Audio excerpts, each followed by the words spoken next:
दोस्तों नमस्कार, मैं राम सूरत यादव। प्रधानमंत्री मोदी का सबसे अचूक हथियार ईडी भी एक तरीके से क्या फंसती नजर आ रही है, या आप ये कह लीजिए कि प्रधानमंत्री का एक तरीके से ब्रह्मास्त्र अस्त्र है ईडी, और अब ईडी पर भी खतरा मंडराने लगा है। और खासकर सुप्रीम कोर्ट से ईडी को भी झटके पे झटका लग रहा है। और आज हम इसी पर बहुत बड़ा खुलासा करेंगे, क्योंकि आपको मालूम है कि विपक्ष के बड़े बड़े नेताओं को ईडी ने किस तरीके से टारगेट किया, उनको जेल भेजा।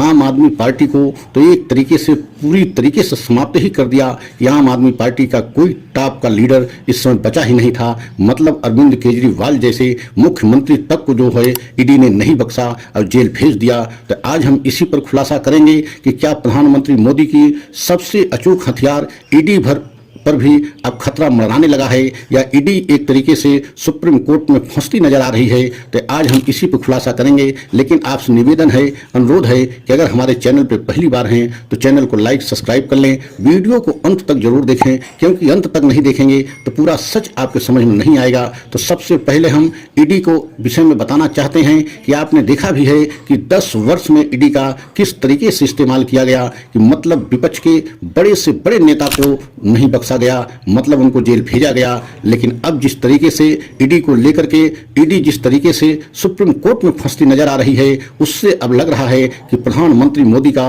सबसे अचूक हथियार भी 2024 में काम नहीं करेगा। क्योंकि अभी आपने देखा है संजय सिंह की जमानत याचिका पर जस्टिस संजीव खन्ना ने सुनवाई करते हुए ईडी से स्पष्ट पूछा कि बताइए आप कब तक इनको जेल में आप रखना चाहते हैं और इनको बेल कब आप दिलाना चाहते हैं। कि मतलब स्पष्ट एक तरीके से संजीव खन्ना की बेंच ने पूछा कि आप बताइए मतलब ये कब तक जेल रहेंगे, और आज हम इस पर जो है कोई फाइनली डिसीजन लेंगे, तब जो है ईडी जा करके कहीं हमें समय दिया जाए। लेकिन जस्टिस संजीव खन्ना की बेंच और जस्टिस संजीव खन्ना ने कहा कि हम कोई समय नहीं देंगे, आपको 2 बजे तक का समय दे रहे हैं। अगर आप 2 बजे तक हमको स्पष्ट जो है नहीं बताएंगे तो हम आज जो है केस की मेरिट पर जो है सुनवाई करेंगे और फाइनल बहस करेंगे, और कुछ न कुछ इस पर डिसीजन आज हम देंगे।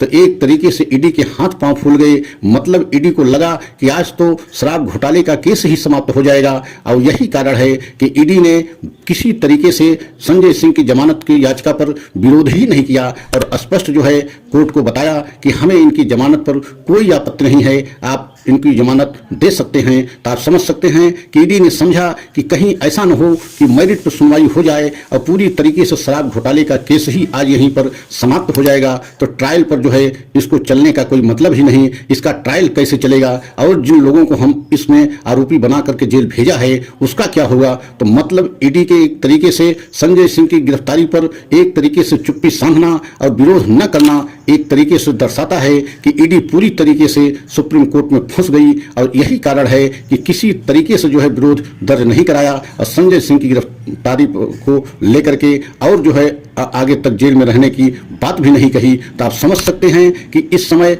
प्रधानमंत्री मोदी का सबसे अचूक हथियार ईडी और सीबीआई भी एक तरीके से फंसते नजर आ रहे हैं, और आने वाले चुनाव में बहुत बड़ा इसका असर पड़ेगा।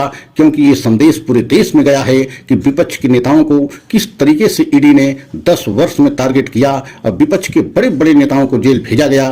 तो क्या एक तरीके से ईडी जितनी गिरफ्तारियां की उसमें कहीं न कहीं जो है राजनीति की बू आ रही है, या प्रधानमंत्री मोदी के इशारे पर जो है सारी गिरफ्तारियां की गई। क्योंकि शरद चंद्र रेड्डी को लेकर के जिस तरीके से पूरा सच देश के सामने आया, उससे तो यही साबित हुआ कि जो सबसे बड़ा आरोपी था वही पैसा देने के बाद में सरकारी गवाह बन गया।